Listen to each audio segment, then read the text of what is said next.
You will hear a telephone conversation between a teacher from the art centre and a female student's father about her art courses. First, you have some time to look at questions 1 to 3.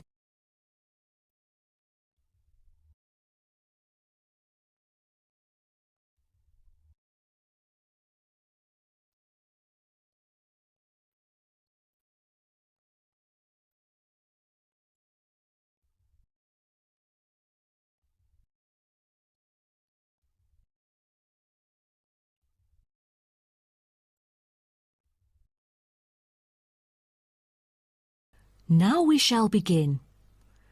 You should answer the questions as you listen, because you will not hear the recording a second time. Listen carefully and answer questions 1 to 3. Good afternoon. May I speak to Emma's parent? Afternoon. I'm her father. Who am I speaking to? This is Emma's teacher, Jane Carson, calling from the Arts Centre. I'm just calling to talk about her drama class at the centre. Oh, thank you for calling. How's Emma doing in drama class?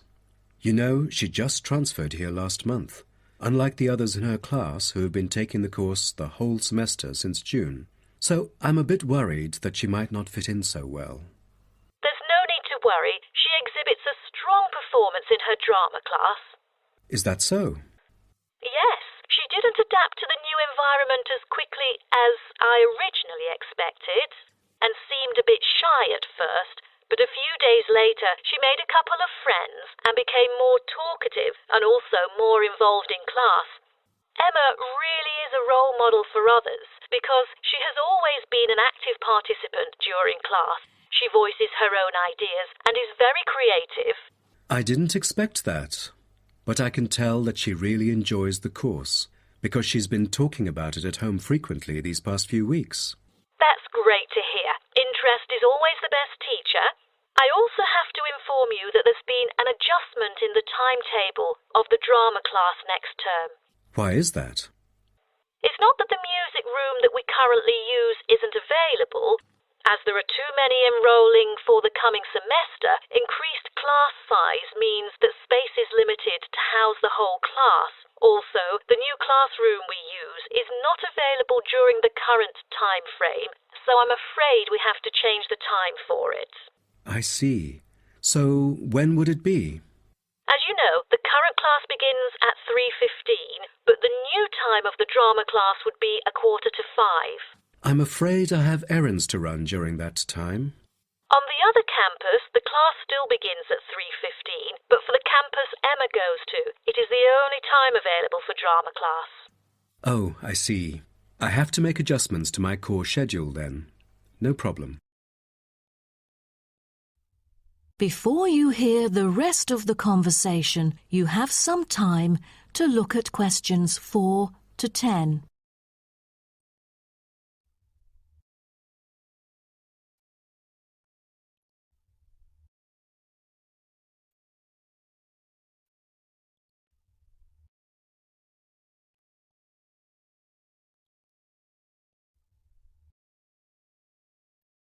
Now listen and answer questions 4 to 10.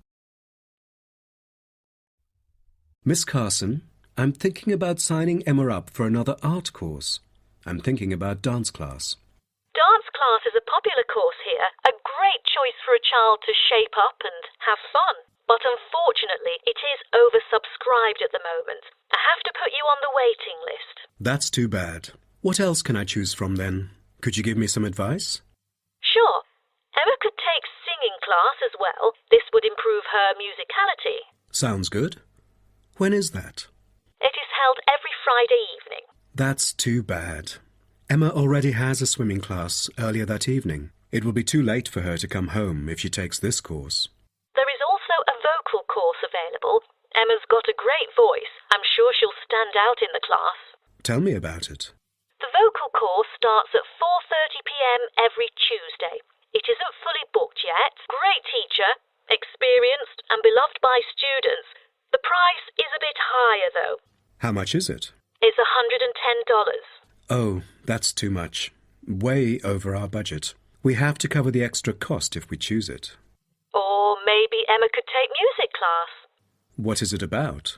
Learning about songs and musicals. Well, the students have the opportunity to play different instruments like the piano, drum, and so on. They can also learn to write music under professional guidance. That's exactly what Emma is eager to learn. How much would it cost? It was $63 last term, but this term it is $85, $22 more than the original price. We can afford that. When does the course begin? The course starts on September the 7th. Can we start 1 week later, on September the 14th? My daughter will be on a trip to France with her mum on the 7th.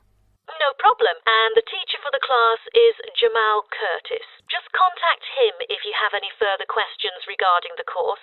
Jamal Curtis? How do you spell Curtis? Oh, it's Curtis. Thank you. That is the end of part 1. You now have half a minute to check your answers.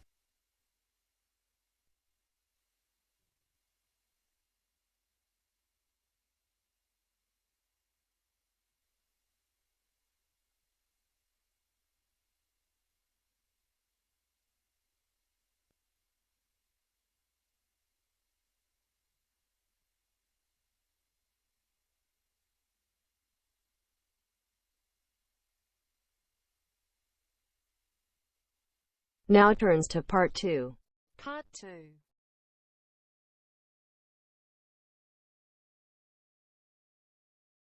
You'll hear a coordinator for the annual ski and snowboard exhibition talking to the audience about some practical information for the whole event. First, you have some time to look at questions 11 to 15.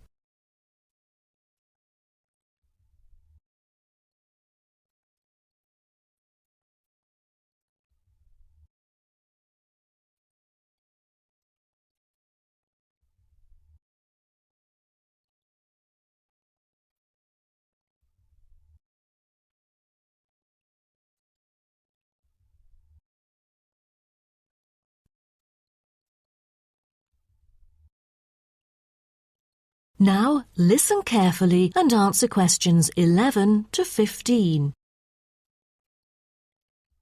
Good morning, everyone, and welcome to the annual ski and snowboard exhibition held from April the 8th to 17th. I am Mary Granger, coordinator of the event this year. The 10-day event features many highlights. As a snow sports lover, I know you are looking forward to a great time here. Now, I'd like to offer you some practical information about the whole event and what to expect from it. This might be the first time coming here for some of you, so for those who are still wondering about the right accommodation, I recommend Sky Hotel. It has its own health and sports clubs, just like most of the hotels here, but I love it because of its incredibly cosy beds, which guarantees good rest after an exhausting day of exploration.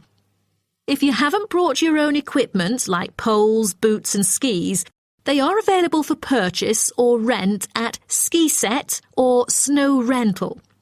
The exhibition this year provides a colourful look into the history of skiing and an inspiring peek into the future prospects of the sport. Apart from the fascinating photo exhibitions and the most up-to-date skiing gear like always, this year we have added 4 computers which can imitate the process of skiing, ensuring the same physical activity and sensations that appear during the skiing process on downhill slopes. But I have to warn you that it might be quite time-consuming to line up for the free trial experience. Many have posed the question as to how to enter the skiing and snowboarding competition. Well, rather than filling out the back of the entrance ticket or bombarding the committee with emails, the most effective method is by checking out the exhibition newsletter delivered every month for availability. At the most beloved local event, the exhibition has also drawn attention from the press. Last year, massive media coverage was on the worrisome amount of snowfalls. In order to avoid the same predicament, several artificial skiing slopes have been built. With more participants this year, we have lowered the entrance fee, which has been widely reported to local newspapers. A bonus for our participants is the ski programme. It offers a wide variety of lessons and sessions with qualified instructors, ensuring that all ages and abilities are catered to, from the first-timers to seasoned amateurs. I strongly advise you to sign up for the programme, as it is offering an unprecedented 30% discount. That's mainly because we are cooperating with the programme organiser, who promises affordable prices only for the participants of the festival this year. Before you hear the rest of the talk, you have some time to look at questions 16 to 20.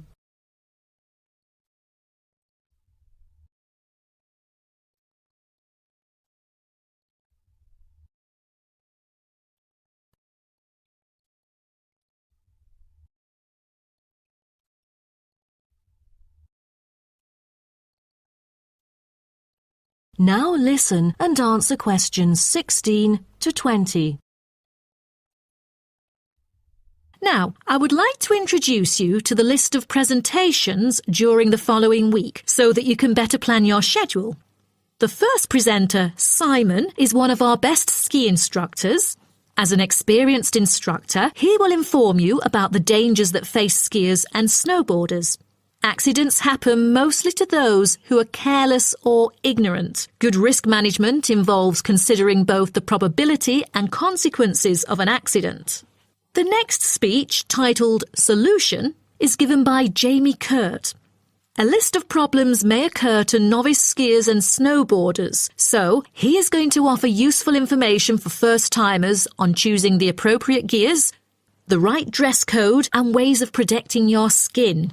For instance, some of you may have rented the skiing equipment, but rental footwear is notoriously uncomfortable. Then, Jamie will provide instructions to help make your footwear fit better. The third speech is about a documentary introducing skiing and snowboarding and the difference between the two sports.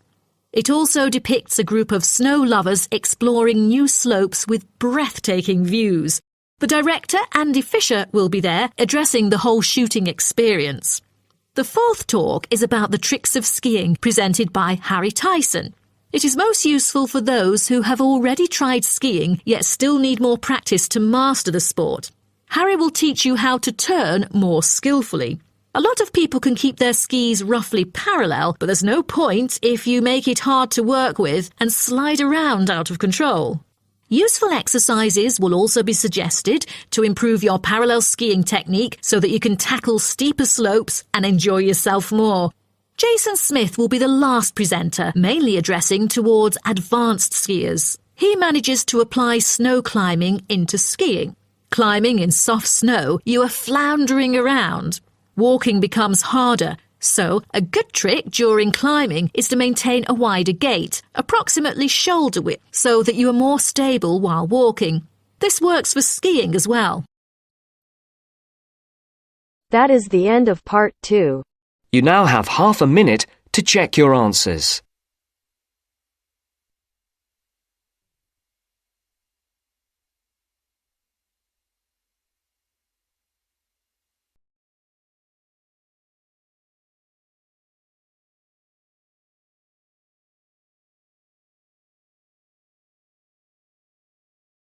Now turns to part 3. Part 3. You are going to hear a conversation. Before you listen, please look at questions 21 to 30.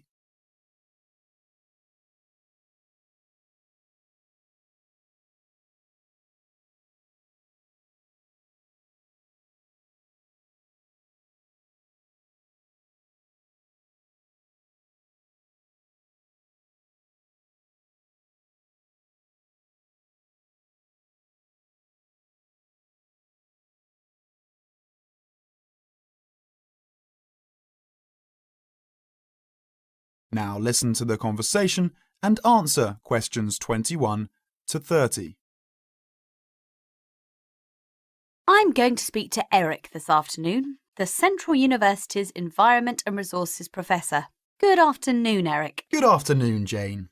I know that our university has recently begun a programme for recycling bottles. Can you tell us something about it? Yeah, Jane. I heard that our university has been recycling bottles for about 4 months now.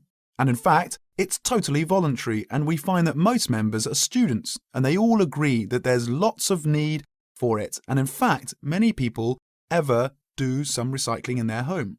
I'm sure. Yes, so we thought that would be a good idea to introduce it here for the students. Initially, we started in the university classrooms, where we found there were many bottles. I can imagine. It was surprising, really. The waste came largely from water bottles and alcoholic beverage bottles and non-alcoholic beverage bottles. Right. But how did you want to start the bottle recycling process? Well, there is a government collection service that deals with the used bottles from many places, and then it takes the bottles to a recycling plant to be recycled into plastic products or new bottles, such as plastic bags. I think it is great. We call it Bottle Saver. Our members also prepare boxes for students, placing used bottles inside. Oh, I think I've seen some of those. I think that is quite a good idea. Me too. How much are the boxes? They only cost $1 each, and they were very large. In fact, they can carry about 20 bottles each. That's quite a bit, isn't it? So in student records, how many boxes would you need? In student records, we've bought 12 boxes. Well, how often do the boxes get full? They fill up about every other day, and we should change into empty ones as they are full, and then send the bottles to the recycling plants. Turn about. So we don't need many boxes. We just fill them up as we go along, while we are waiting for Bottle Saver to deal with our full boxes. It sounds great. Before you listen to the rest of the conversation, you have 30 seconds to read questions.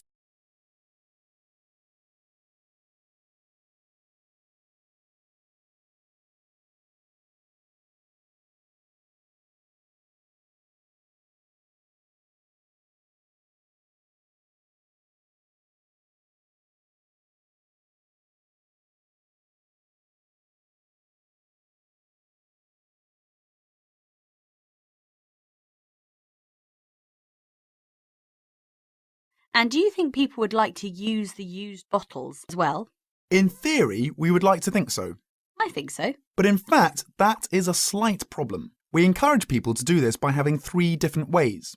What are those? First, there is refused bottle that is integrated and left after drink. And secondly, the recycled bottle that has no unused sides at all. The last, there is scrap bottle. That bottle is broken into small pieces, or for some reason, it is just not useful. So it should be separate, isn't it?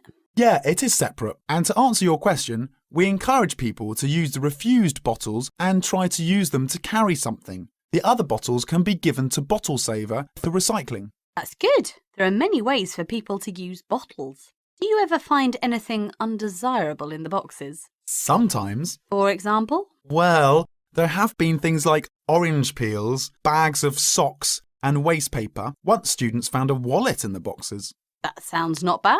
Uh-huh. Have you found the owner? Yeah, we found the owner immediately because he put his identity card in his wallet. He was so lucky. Would you say that bottle recycling process is working well? Of course. I really think that it's a great idea, and in fact, it's a good way of saving our resources. I agree with you. It's very important. We can get many kinds of plastic products made from recycled bottles. I think the great thing is that everyone feels they are doing something good when they buy products from recycled bottles. Of course. I think most people will share this view. Well, thank you for your time this afternoon.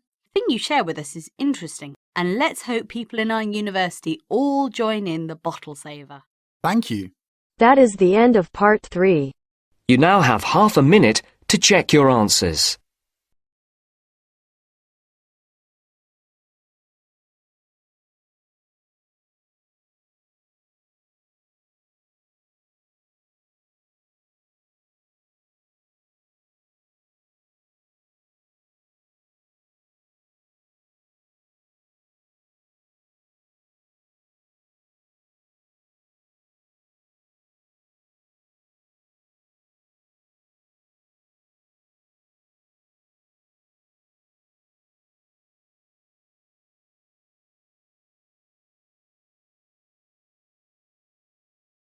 Now turns to part 4. Part 4. Before you listen, please look at questions 31 to 40.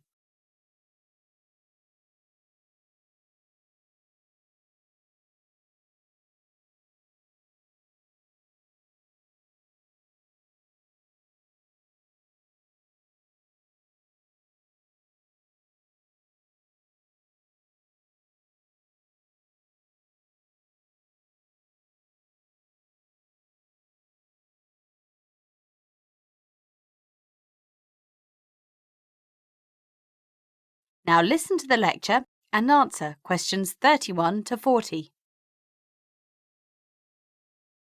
Afternoon, and welcome to this Earth Sciences lecture.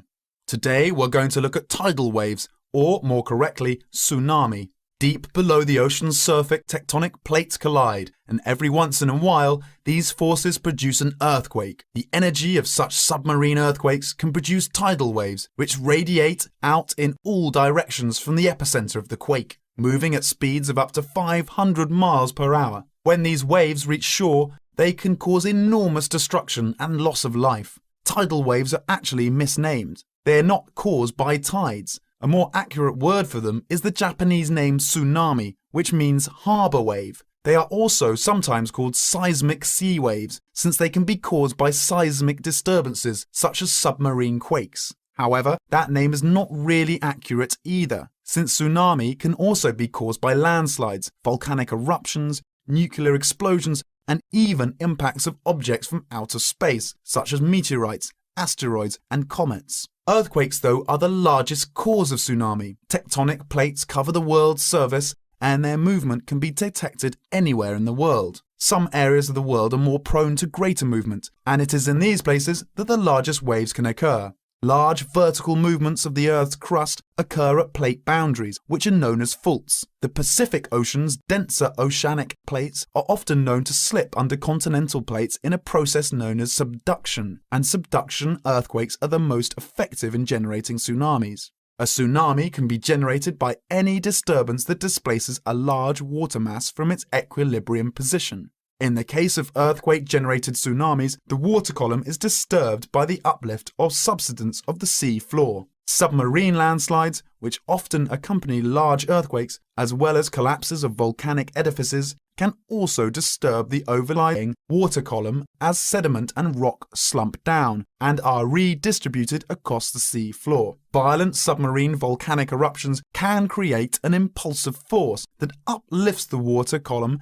and generates a tsunami. Conversely, supermarine landslides and cosmic body impacts disturb the water from above, as momentum from falling debris is transferred to the water into which the debris falls. Generally speaking, tsunamis generated from these mechanisms, unlike the devastating Pacific-wide tsunamis caused by earthquakes, dissipate quickly and rarely affect coastlines distant from the source area. Tsunamis are very hard to detect since they cannot be seen when they are in the deep ocean. The distance between two wave crests can be 500 kilometers and, because of this, the wave height is only a few feet. Because the rate at which a wave loses its energy is inversely related to its wavelength, tsunamis not only propagate at high speeds, they can also travel great transoceanic distances with limited energy losses. As the tsunami reaches shallow water, however, its speed decreases, but the energy it contains remains about the same. Instead of traveling fast, the wave rises high. The National Oceanic and Atmospheric Administration has set up a seismic detection system to monitor earthquakes and predict the possible arrival of tidal waves for Pacific countries. Buoys at sea can also detect water pressure changes that can indicate tsunamis moving through the ocean. But when tsunamis originate near the shore, there is often little chance to warn people. Let's look at some examples of tsunamis and their causes and effects. Some can be relatively harmless. In 1992, an offshore landslide caused a tidal wave of only about 3 feet high that struck a low tide, so Humboldt County, where it hit, got off easy with no casualties. On January the 13th, 1992, a Pacific Ocean earthquake off the coast of San Salvador, registering 7.6 on the Richter scale, didn't cause any ocean disturbance at all. However, a recent tidal wave which struck Papua New Guinea on July the 17th, 1998 was 23 feet high and killed at least 1,200 people. This wave was caused by a magnitude 7.1 submarine earthquake. On July the 17th, 1998, a Papua New Guinea tsunami killed roughly 3,000 people. A huge underwater volcanic eruption 15 miles offshore was followed within 10 minutes by a wave some 40 feet tall. The villages of Arup and Warapu were destroyed. One of the worst tsunami disasters engulfed whole villages in Sanriku, Japan in 1896. An underwater earthquake induced a wave of 35 feet, drowning some 26,000 people. Finally, about 8,000 years ago, a massive undersea landslide off the coast of Norway sent a 30-foot wall of water barreling into the uninhabited northern coast of Europe. If this were to reoccur today, as scientists say, it could, almost anywhere in the world, it would cost billions, if not tens of billions of dollars to repair the damage to coastal cities and kill tens of thousands of people. That is the end of part 4. You now have half a minute to check your answers.